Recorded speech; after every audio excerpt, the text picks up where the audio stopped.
This is the new BMW M3, and you might find it quite shocking because not only is the design controversial, so too is the propulsion system. I'll get into that in a bit, but first, I think we need to talk about the design. What the hell is going on with BMW? First, they wanted massive grills, like on the 7 Series. Then they wanted tall, skinny grills, like on the new iX3. And now we get a massive flat grille with the headlights inside. I get that BMW is trying to mimic the classic E30's design, but I think it looks like someone glued a handlebar moustache to the front of the car and then dyed the edges bright yellow. These colourful DRLs used to be a signature of BMW's exclusive CS models, but apparently they'll be slapping them on a load of M cars from now on. And that's not the only thing I don't like. The massive louvres on the bonnet belong in a filing cabinet, not on an M3. And what's going on with these tiny square fog lights? It's like BMW just pinched a few bulbs off the Hyundai Ioniq 9. However, there are some bits I do like. The centre lock wheels have a cool mesh design that looks like the old E30's BBS rims. And I also like the way BMW has modernised the classic M fistable door mirrors and added some M-colour graphics to the carbon fibre roof. But I've no idea why they decided to give it door handles off a Ford Mustang Mach-E.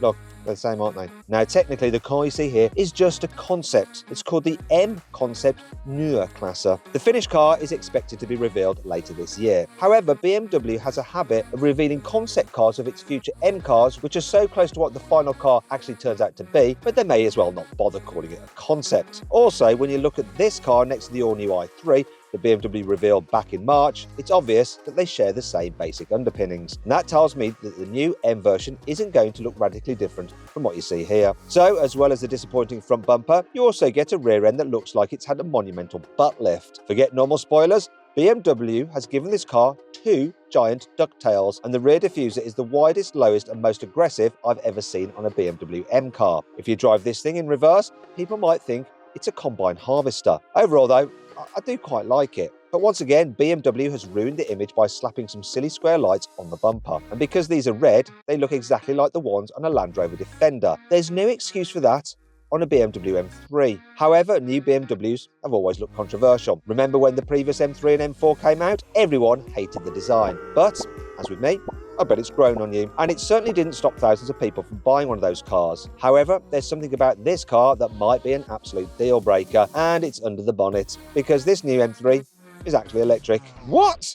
Before you go reaching for your pitchforks, there will be a new M3 with a proper turbocharged petrol engine as well, and I'll tell you about that in a bit. But this particular car has 4 electric motors, an 800-volt electrical system, and a battery capacity over 100 kilowatt hours. Now that doesn't give us much to go on in terms of performance, but last year BMW tested something called the VDX Concept, which used the same basic drive system as in this car. It also had 4 electric motors, and combined they put out 1,300 horsepower. That's almost double the power you get in today's plug-in hybrid BMW M5, and it means the VDX could blast from 0 to 60 miles an hour in a mere 1.8 seconds. To give you some context, here's what happened when I launched a 550 horsepower BMW M3 CS from 0 to 60 miles an hour.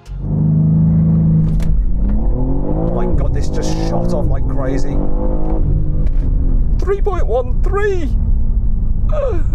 Okay, so there's no way BMW will ever give the new M3 over 1,000 horsepower, but reports suggest 800 horsepower is indeed likely. This would still make the new M3 the most powerful BMW road car of all time. That would mean it has even more power than you get with the 748 horsepower XM label. And that car's supposed to be the M Division's flagship, though it's a flagship no one's really buying. However, there is more. The VDX Concept also used a cool active downforce system. This featured electric fans that produced around 1,000 kilograms of downforce from 0 miles an hour, so when it was standing still, just like the McMurtry Spearling. It couldn't drive upside down like the McMurtry because the BMW weighs more than 1,000 kilograms, but it did manage to climb an insane 55-degree ramp and park there, like some kind of massive 4-wheeled Spider-Man. Don't expect the road car to come with any of those superpowers though, but it will feature the latest version of BMW's Heart of Joy stability control system. This can react to the car's movements 10 times faster than the computers in today's M cars. And it should also come with the ability to completely disengage the motors on the front axle and turn it into a leery rear-wheel drive smoke machine. There are a few other things on this concept that you can bet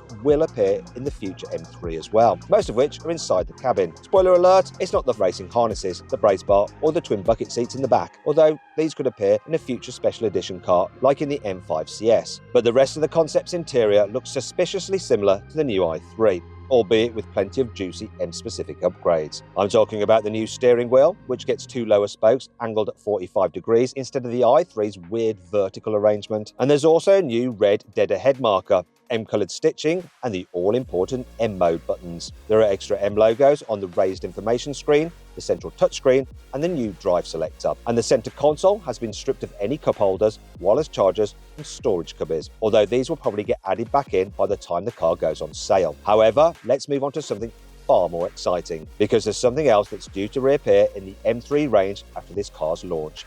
And that's a proper internal combustion engine. But Matt, I thought you said this M3 was electric. Well, yes it is, but BMW has previously confirmed that it'll sell 2 different M3 models. One with electric motors, which will look like this concept, and another that uses a conventional petrol engine. But which one will it use? Well, prototypes of the new M350, which is basically what BMW has decided to call the next generation M340i, have already been spotted undergoing testing. Just check out those exhausts. This car is expected to use a modified version of the current 3-litre turbocharged 6-cylinder B58 engine, and the full-fat M3 should keep its twin-turbo S58 unit. However, to make sure it'll pass Euro 7 emissions regulations, it will be going hybrid. Does this mean the M3 is about to morph into a huge, heavy plug-in hybrid like the M5? Well, no. Previous engineering boss of the M division, Dirk Hacker, has confirmed it'll be a 48-volt mild hybrid system. BMW is already using this on the facelifted M340i, where it adds a small motor to contribute 11 horsepower. But because the battery capacity is only 0.4 kilowatt hours, it does this without adding too much weight. But how much power will the new M3 have? Well, the entry-level non-competition G80 M3, which we don't get in the UK, has 480 horsepower, which is 20 horsepower more than the older F80 CS had. So I reckon the next M3 will have at least the same power boost over today's G80 CS models. They produce 550 horsepower and 650 Nm of torque, which is already enough to embarrass the much more powerful BMW M5 and the much more expensive Audi R8 GT in a drag race. But considering the new Audi RS5 has 639 horsepower, I wouldn't be surprised if BMW gave their car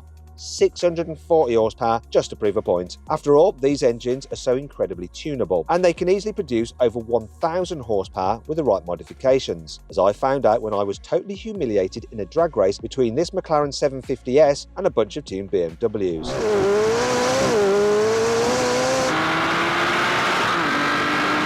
But how much will the new M3s cost? Well, when the current G80 first arrived in 2021, it cost just over £75,000. But 5 years later on, that has ballooned to over £91,000. Even though the new car is set to use the same basic chassis and engine as today's model, I can guarantee it will cost more. And because it'll be one of the last non-plug-in performance saloons on sale, BMW can decide to charge whatever they want for it. So this could be the first M3 to come with a price tag over £100,000. And you just know that the electric version, as previewed by this concept, is going to be even more expensive. Even though it won't have the same 1300 horsepower as the VDX concept, it'll still be the flagship of BMW's newer Klasse electric range. So I'd be surprised if you get much change from £110,000. I hope you enjoyed the video. If you did, give it a like. Let me know what you think about the new M3 in the comments below. And if you want to see me drive the car when it's available, make sure you subscribe to this channel. I've got a question for you though. Do you prefer this new M3 than AMG's new GT? That's also very controversial.